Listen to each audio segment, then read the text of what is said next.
friends, welcome to Success Diva. Myself Manu Hooda. आज हम आपके लिए एक बेस्ट न्यूज़ लेके आए हैं डीएसएसबी की तरफ से। डीएसएसबी ने अभी एक नोटिस निकाला है 12 तारीख को।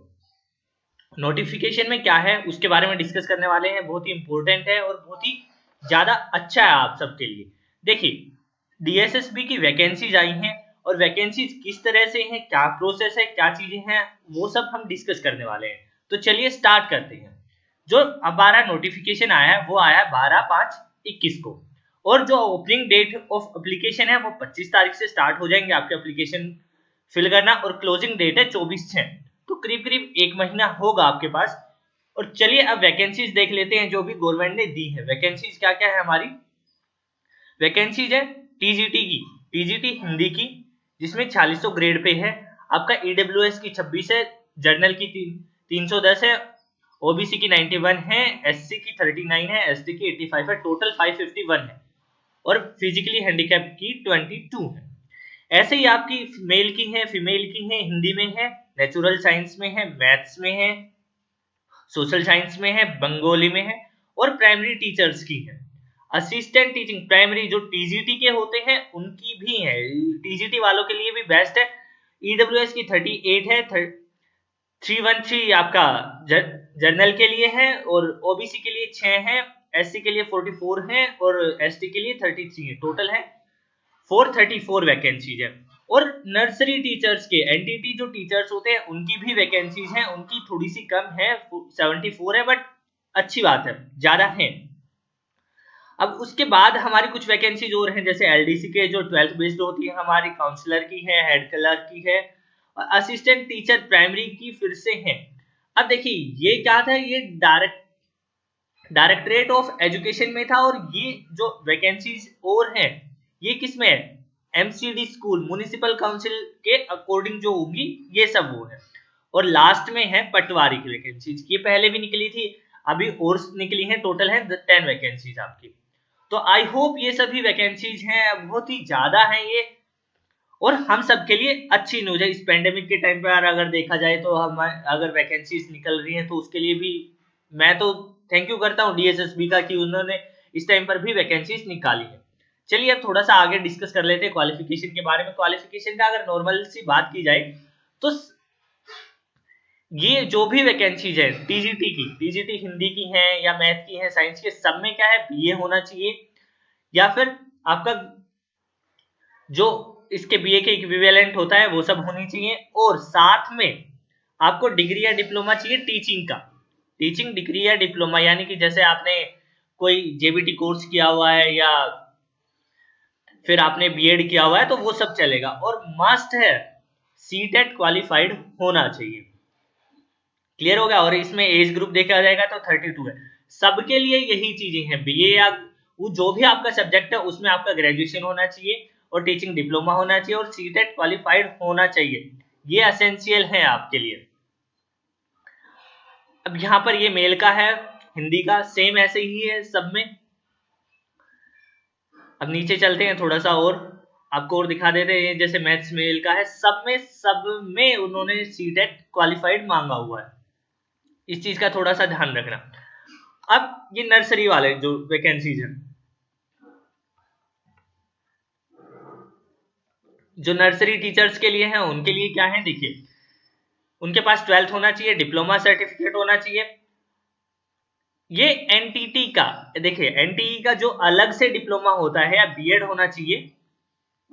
नर्सरी जो उनके लिए एनटीटी जो कोर्स होता है जो नर्सरी वाले बच्चों के लिए होता है, उनके लिए जो अलग से बीएड होती है या उनका अलग से डिप्लोमा एक होता है वो होना चाहिए। वही इसमें सीटेट क्वालिफाइड नहीं मांगा इन्होंने, अच्छी बात है ये।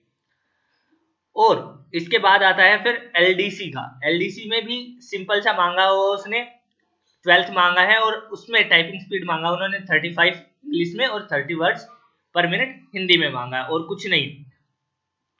और ऐसे ही इसमें काउंसलर में इन्होंने बैचलर डिग्री इन साइकोलॉजी मांगा है, अप्लाइड साइकोलॉजी, ये थोड़ा सा ध्यान रखना है, या पोस्ट ग्रेजुएट हो, डिप्लोमा या फिर मास्टर्स डिग्री इन साइकोलॉजी हो। ये थोड़ी सी अलग है, ये कुछ स्पेसिफिक बंदों के लिए ही हो जाएंगी। और इसके बाद आता है फिर प्राइमरी टीचर्स का लिए, जिसके लिए बच्चे सबसे ज्यादा वेट करते हैं। इसमें क्या है, आपके पास 12th होना चाहिए, या फिर देखिए बीएलएड होना चाहिए या बीएड होना चाहिए, 2 इयर्स का डिप्लोमा होना चाहिए, ग्रेजुएशन, ये आपका बीएड का हो गया। बट यहाँ पर भी देखिए सीटेट मस्ट लिखा है, पास इन सीटेट। क्लियर हो गई ये चीज? Conducted by the CBSE education, ये कंपलसरी है आपका। और इसके बाद चलते हैं आगे, देखते हैं। तो ये हेड क्लर्क का है, इसमें आपसे बैचलर डिग्री मांगा गया है।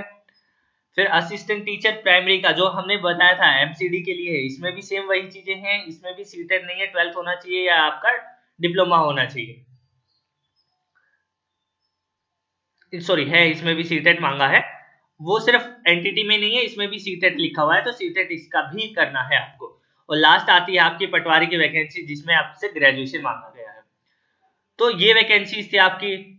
और सबसे बड़ी चीज और सबसे अच्छी चीज मुझे एक और ये लगती है कि जो भी एग्जामिनेशन फीस होती है इनकी सिर्फ 100 रुपीज होती है, कोई ज्यादा फीस नहीं है। बहुत बार हम सोचते हैं यार सर इतना ज्यादा फीस हो गया, कैसे भरेंगे, क्या करेंगे, तो ऐसा कुछ नहीं है। और मोड ऑफ सिलेक्शन आपको हमेशा की तरह वही है, डीएसएसबी का टायर 1 टायर 2 होंगे, 2 पेपर होंगे। अब थोड़ा सा सिलेबस की बात करते हैं। तो सिलेबस के लिए देखिए ऑलमोस्ट सबके लिए सेम सिलेबस है। जनरल अवेयरनेस है, जनरल इंटेलिजेंस एंड रीजनिंग है, अर्थमेटिकल है, हिंदी है और इंग्लिश है। यही आपके 5 पोर्शन आते हैं हमेशा की तरह। और अगर कुछ जो है देखिए यहाँ पर दे रखा है, टायर 1 टेक्निकल ओनली के लिए ये चीजें रहेंगी, और टायर 2 जर्नल एग्जाम्स के लिए टायर 1 का सिलेबस तो है ही, और साथ में ये चीजें और है। तो और एलिजिबिलिटी क्राइटेरिया आपको बता ही दिया गया है क्या क्या चाहिए आपको। और एज का अगर बात करते हैं, एज के लिए ये चीजें रहने वाली हैं आपके, किसके लिए, एससी के लिए 5 इयर्स का रिलैक्सेशन है आपका, ओबीसी के लिए 3 का है, पीडब्ल्यू के लिए 10 का है, जो भी है यहां से आपको ये सब पता चल जाएगा।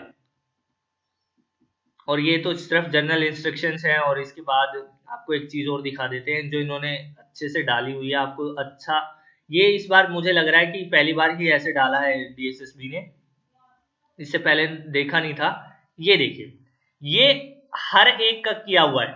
टायर 1 का किया हुआ है, जैसे इस पोस्ट के लिए है, 2 घंटे का पेपर है, 200 एमसीक्यू आएंगे, टोटल मार्क्स 200 हैं जैसे मार्क्स, और ग्रैंड टोटल ये है। और ये आपका सिलेबस आने वाला है पेपर 1 का लिए, सेक्शन बी के लिए, ए के लिए, सारी चीजें इन्होंने इसमें नोटिफिकेशन में मेंशन की गई हैं। और इसके बाद मैं आपसे कुछ चीजें और डिस्कस करना चाह रहा हूं। हमारा कोर्स चल रहा है यहाँ से, हमारा पर्सनल क्लासेस चलती हैं। अब अगर आपको मैथ्स का, रीजनिंग का, या किसी भी टीजीटी साइंस के लिए आपको अगर अपना पर्सनल क्लासेस लेनी है, पर्सनल पढ़ना है, तो आप हमारे नंबर से या हमारे मेल आईडी से कांटेक्ट कर सकते हैं। मैं फिर से नंबर भी लिख देता हूं। इस नंबर पे हमारी पर्सनल क्लासेस चल रही हैं, आप उनसे रिलेटेड कोई भी आपको इन्फॉर्मेशन चाहिए, कोई क्वेरी चाहिए, तो आप इस नंबर पर हमसे कांटेक्ट कर सकते हैं। अगर फिर और इस जो भी ये नोटिफिकेशन होगा, इसका लिंक मैं डिस्क्रिप्शन में भी डाल दूंगा, आप वहां से भी पढ़ लीजिए। और बेस्ट टाइम है आप सबके लिए, प्लीज प्लीज प्लीज अभी से तैयारी स्टार्ट कर दीजिएगा, क्योंकि अभी कोई काम नहीं है आपको, आप सभी घर में हैं। बस यही है कि जल्दी से ये वैकेंसी ओपन हो जाए, और होपफुली बहुत जल्दी एग्जाम करवाने वाला है डीएसएसबी, क्योंकि आपने देखा होगा कि जो पहले की वैकेंसीज हैं उनकी भी डेट दे दी गई है, 6 मंथ में हैं आपके सभी एग्जाम्स। हर एक एग्जाम की डेट भी मेंशन कर दी गई है कि इस डेट को इस कैटेगरी का एग्जाम है, इस डेट को इस कैटेगरी का एग्जाम है। अगर किसी ने पहले भी भरा है तो उनके लिए भी है। प्लीज होपफुली ये थोड़ा सा ध्यान दीजिए इस चीज के ऊपर, और अपनी पढ़ाई स्टार्ट कर दीजिएगा। अगर आपको किसी भी तरह की कोई भी इंफॉर्मेशन चाहिए तो प्लीज आप हमसे कांटेक्ट कर सकते हैं। तो चलिए गाइस, थैंक यू, धन्यवाद, जय हिंद।